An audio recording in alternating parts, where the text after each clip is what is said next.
ఓం నమో వెంకటేశాయ. తిరుమలలో భక్తులు పువ్వులు పెట్టుకోవద్దన్న నియమం మీరెప్పుడైనా విన్నారా?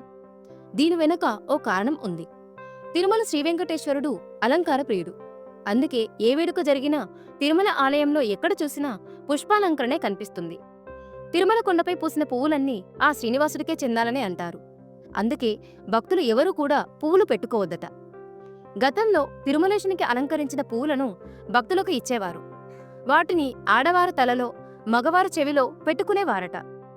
ఒకసారి శ్రీశైలపూర్ణుడు అనే ఓ పూజారి శిష్యుడు తిరుమల శ్రీవారికి అలంకరించాల్సిన పువ్వులను తాను అలంకరించుకున్నాడట. వెంకటేశ్వరుడు పూజారి కలలో కనిపించి నీ శిష్యుడు పరిమళ ద్రోహం చేశాడని ఆగ్రహించడంతో అప్పటినుంచి కొండపైన ఉన్న పువ్వులను స్వామివారి పాదసేవకే ఉపయోగిస్తూ ఉన్నారు. స్వామికి అలంకరించిన పువ్వులను భక్తులకు కూడా ఇవ్వకుండా పూలబావిలో వేస్తున్నారు. ఇక అలంకార ప్రియుడైన వెంకటేశ్వర స్వామి ముందు భక్తులు అలంకరణలు లేకుండా సాధారణంగా కనిపించాలన్న ఉద్దేశంతో పూలు ధరించకూడదన్న నియమం అమలులోకి వచ్చింది.